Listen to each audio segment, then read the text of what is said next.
আমি ইসলাম গ্রহণ করছি 90 সালে। ওই 90 সালে ডিগ্রি কমপ্লিট করছি, এরপরে মাস্টার্স করছি, LLB করছি, দাওরা পর্যন্ত পড়ছি মাদ্রাসায়। দোয়া করবেন আপনারা। আমার কলেজে চাকরি হয়েছিল MA পাস করার পরে। দেশে চাকরিও ছেড়ে দিছি, মেয়েদেরকে পড়ানো লাগে, পর্দার খেলাফ হয়, চাকরি ছেড়ে দিছি। দিয়ে চরমুনার মরহুম পীর সাহেবের পরামর্শে মাদ্রাসায় ভর্তি হয়ে দাওরা পর্যন্ত পড়াশোনা করছি।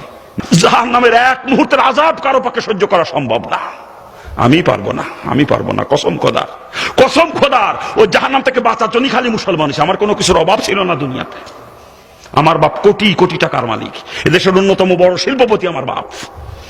আমি যদি চাইতাম যে প্রতি সপ্তাহে গাড়ির মডেল চেঞ্জ করব, আমি তাও পারতাম। আমার ঠেকানোর কেউ ছিল না দুনিয়াতে। এত সম্পদের মালিক আমার বাপ, এত সম্পদ, কোনো কিছুর কমতি ছিল না। আমি ছাত্রলীগের জেলা সেক্রেটারি ছিলাম, ছাত্রলীগের মাগুরা গভর্নমেন্ট কলেজের বিপি ছিলাম। বর্তমান প্রধানমন্ত্রীর এক সময়কার ডান হাত ছিলাম বলতে গেলে আমি। ওই যে শেখর, মাগুরা শেখর, মাসাদ মুক্তারের ছেলে, প্রধানমন্ত্রীর APS, শোনেন নাম, শোনেন না? আমি যখন জেলা ছাত্রলীগের সেক্রেটারি, শেখর ছিল সাংগঠনিক সম্পাদক। আজকে শেখর ওই পর্যায়ে গেছে, তাহলে আমি কোন জায়গায় যেতাম? কোনো কিছুর অভাব ছিল না আমার বাজান দুনিয়াতে, কোনো কিছুর অভাব ছিল না। কত দাপটওয়ালা মানুষ ছিলাম, কত দাপট ছিল। কিন্তু আল্লাহ পাক হেদায়েত দেবে, তাই এটা আল্লাহর মনসা।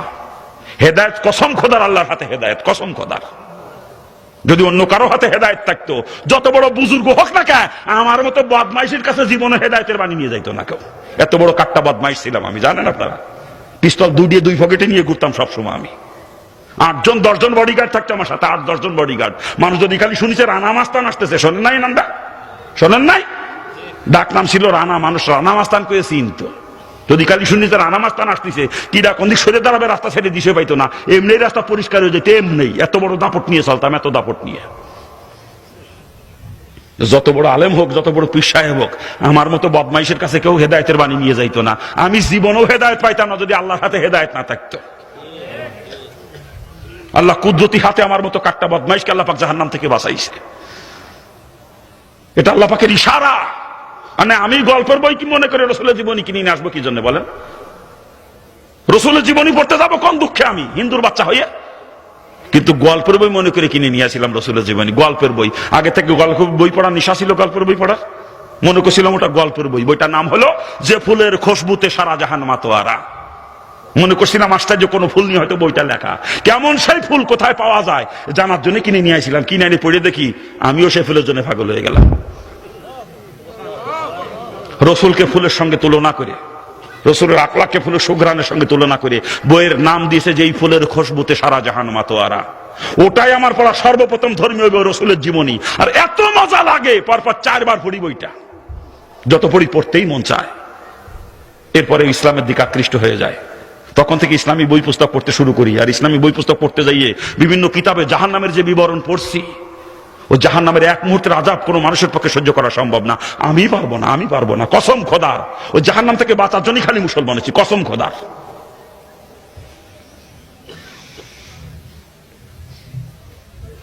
জাহান্নামের বিবরণ বিভিন্ন কিতাবে পড়তে পড়তে জাহান্নামের ভয় এত পরিমাণে অন্তরে জমা হয়েছিল, তখন জাহান্নাম থেকে বাঁচার জন্য পাগলের মতো হয়েছিলাম। কেমনে বাঁচবো আমি ওই জাহান্নাম থেকে? ও আমার পক্ষে সহ্য করা সম্ভব না, আমি কেমনে বাঁচবো? তখন কিসের মা, কিসের বাপ, কিসের আত্মীয় স্বজন, কিসের অর্থ সম্পদ, কিসের নেতৃত্ব কর্তৃত্ব, কোনো কিছু আমাকে ধরে রাখতে পারে নাই। সবকিছু লাথি মারে বের হয়ে চলে আসছে জাহান্নাম থেকে বাঁচার জন্য। শুধুমাত্র জাহান্নাম থেকে বাঁচার জন্য মুসলমান, কসম খোদার। ওই জাহান্নামের এক মুহূর্তের আযাব আমি সহ্য করতে পারবো না। পাও দুইখান ধরে কষি, পাও দুইখান ধরে দুনিয়া ছাড়াই লাগবে। কি দুনিয়ায় থাকতে পারবেন? কেউ থাকতে পারবেন? কিছু নিয়ে যাইতে পারবেন সাথে করে? ছাড়াই লাগবে, বাধ্যতামূলক। অতএব সময় থাকতে দুনিয়া ছাড়েন। যদি জাহান্নাম থেকে বাঁচতে মন চায়, নিয়ে তো যাইতে পারবেন না, থাকতেও পারবেন না। ফাও মহব্বত অন্তরে নিয়ে কবরে যাবেন আর জাহান্নামের আগুনে পড়বেন। বাজার 90 সালে ইসলাম গ্রহণ করছি, এই 28 বছর পার হয়ে গেছে। এখনো আমার মুসলিম কয় কন, এটা স্বভাব হয়ে গেছে। নিউ মার্কেটের বয়স কতদিন? 70 বছর, এখনো নিউ মার্কেট। কি গান? এখনো নিউ মার্কেট।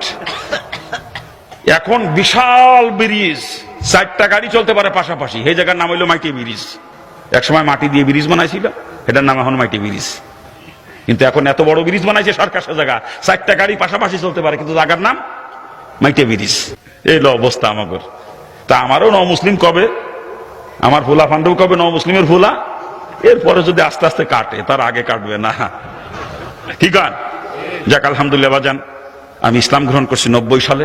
ওই 90 সালে ডিগ্রি কমপ্লিট করছি, এরপরে মাস্টার্স করছি, LLB করছি, দাওরা পর্যন্ত পড়ছি মাদ্রাসায়। দোয়া করবেন আপনারা। আমার কলেজের চাকরি হয়েছিল MA পাস করার পরে।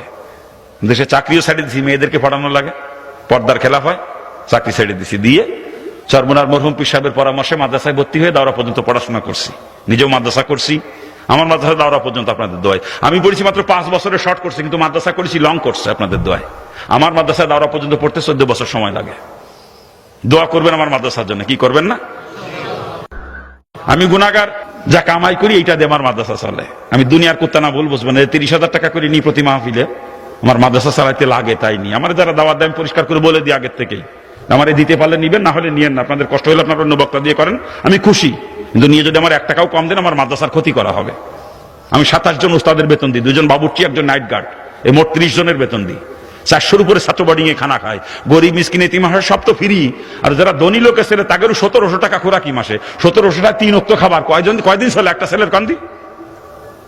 তাও সে 1700 টাকাও অনেকে দেয় না। 1000 টাকা দিয়ে ভাও জোড়া দেয়, হুজুর আর পারতেছি না, কি করবো করেন? এই অবস্থা। দোয়া করবেন। আমি গুনাহগার, যা কামাই করি, আর উপসাজক হয়ে অনেকে দেয়। এই যে মাহফিলে যায়, হাতের মধ্যে গুজে দেয় 1000 টাকা, 500, ওই মুসাফা করার সময় গুজে দিয়ে দিয়ে, হুজুর আপনার মাদ্রাসার জন্য এটা দিলাম। ওটা তো ফিরিয়ে দিতে পারি না, ফিরিয়ে দেওয়া যাবে?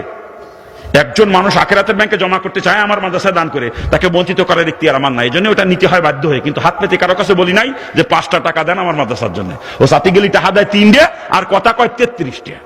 ও শুনবে কিটা? তো সেই বাপের ঘরে জন্মে নিজে 3 টাকা জন্য 33 করে শুনিয়ে দেন হুজুরের কাছে।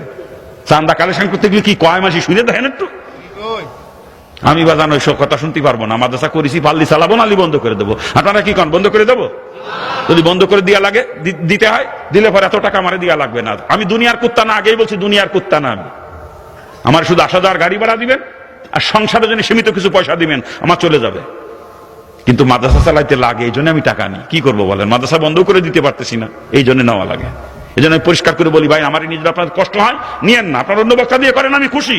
কিন্তু নিয়ে যদি কম দেন, আমার মাদ্রাসার ক্ষতি হবে, তখন আমি কষ্ট পাবো।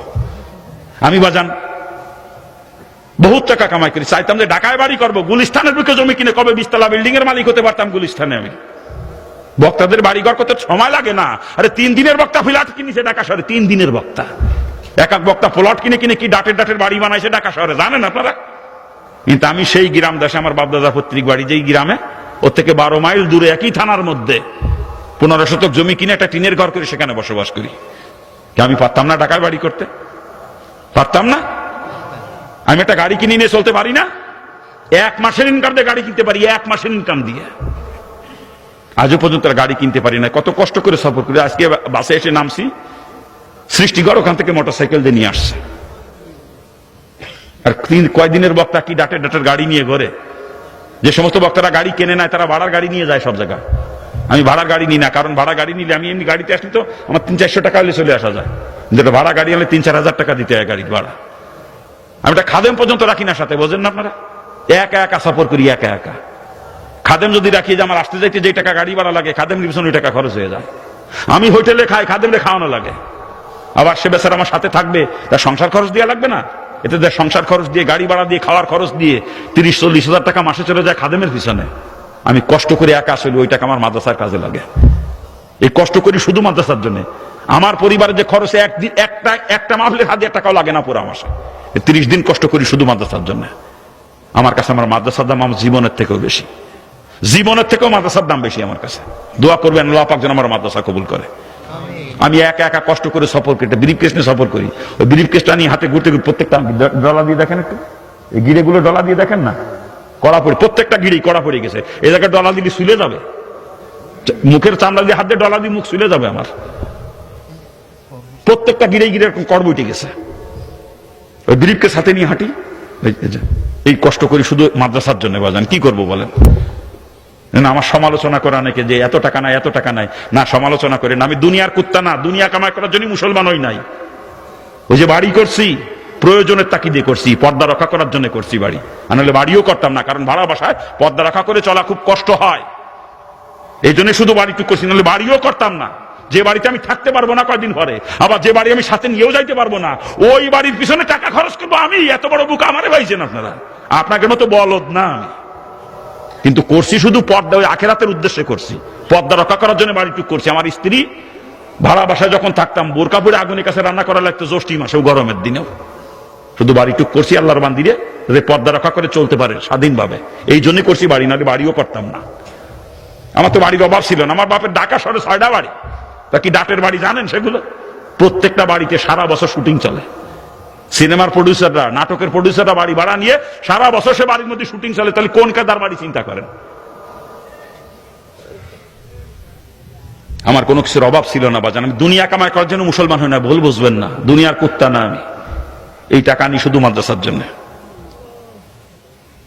আজ পর্যন্ত কারো কাছে হাত পাইতে বলি না 5টা টাকা মাদ্রাসার জন্য দেন, বলবো না কোনোদিন। উপযোজক দিলে সেটা নি, কিন্তু হাত পাইতে বলবো না কারো কাছে।